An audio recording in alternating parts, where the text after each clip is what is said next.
বন্ধুরা আসসালামু আলাইকুম, কেমন আছেন সবাই? আজকে আমি রান্না করব বিরিয়ানি, একবারে দোকানের মতন পারফেক্ট বিরিয়ানি। কে সবাই তো বিরিয়ানি কম বেশি পছন্দ করে, তাই আমি 1 কেজি চাউলের বিরিয়ানি রান্না করব। তাই 1 কেজি গরু গোশ নিয়ে নিয়েছি। আমি 1 কেজি গোশ সুন্দর ছোট ছোট করে কেটে নিলাম, ধুয়ে রেখেছি। এখন চুলার ভিতরে একটা দিয়ে দেবো কড়াই দিয়ে তারপরে দিয়ে দিলাম সয়াবিন তেল। তারপরে যে পেঁয়াজ কুচি করে রেখেছিলাম পেঁয়াজটা দিয়ে দিলাম। পেঁয়াজটা সুন্দরভাবে ভাজা ভাজা হবে, একবার ব্রাউন কালার চলে আসবে। তারপরে দিয়ে দেবো আদা রসুন বাটা দিয়ে দিলাম। তারপরে স্বাদের জন্য দিয়ে দেব লবণ পরিমাণ মতন।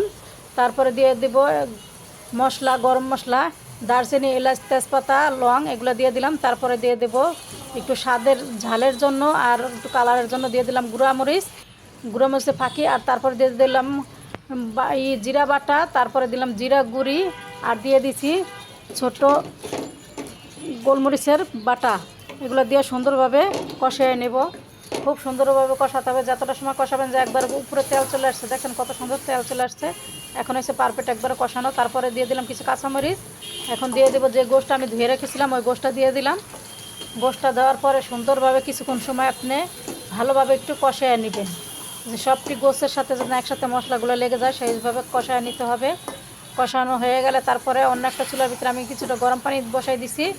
গোশের ভিতরে সবসময় গরম পানি দেওয়ার চেষ্টা করবেন, কারণ গোশটা একটু তাড়াতাড়ি সিদ্ধ হবে, সেজন্য আমি গরম পানি দিয়ে দিছি। এখন দিয়ে দেবো গরম পানি দিয়ে তারপরে আবার গোশটা ভালোভাবে লাড়াচাড়া দিয়ে তারপর ঢাকনা দিয়ে ঢেকে রাখবো কিছু সময়ের জন্য। যতটুকু পরিমাণ লাগবে পানির, ঠিক ঠিক ততটুকু পানি দিয়ে দেবেন, যতটুকু আপনার গোশটা সিদ্ধ হয়ে যায়। তারপর ঢাকনা দিয়ে ঢেকে রেখে দিলাম। এই যে প্রায় আমার গোশটা প্রায় কাছাকাছি হয়ে গেছে সিদ্ধ। আর আরও ভাজা ভাজা করতে হবে, তাই আমি আরও কিছুক্ষণ সময় ভাজা ভাজা করলাম চুলা রেখে। এই যে সুন্দর একদম দেখেন কত সুন্দর ভাজা ভাজা হয়ে গেছে, আর একটা কালারও চলে আসছে, উপরে তেল চলে আসছে, দেখছেন? ঠিক এইভাবে ভাজা ভাজা করতে হবে। তারপর চুলার ভিতরে বড় অন্য একটা পাতিল বসাই দিলাম।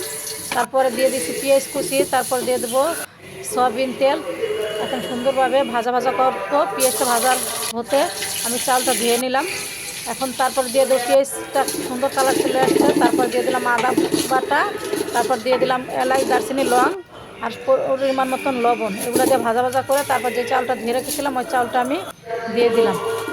এখন চালটা খুব সুন্দরভাবে ভাজা ভাজা করবেন। পোলাও চালটা ভাজা ভাজা করলে দেখবেন খুব সুন্দর একটা ঘ্রাণ চলে আসছে, তখন মনে করবেন হয়তো আপনার পারফেক্ট হয়ে গেছে একবারে।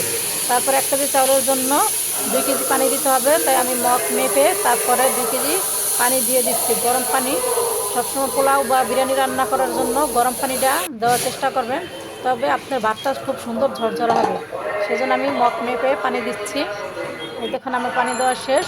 এখন চালটা আবার বলকে চলে আসছে। তারপর যে গোশটা আমি রান্না করে রেখেছিলাম ওই গোশটা দিয়ে দিলাম, সুন্দরভাবে লাড়াচাড়া দিয়ে দেবো। তারপরে একবার সবটি একসাথে মিশে যাবে।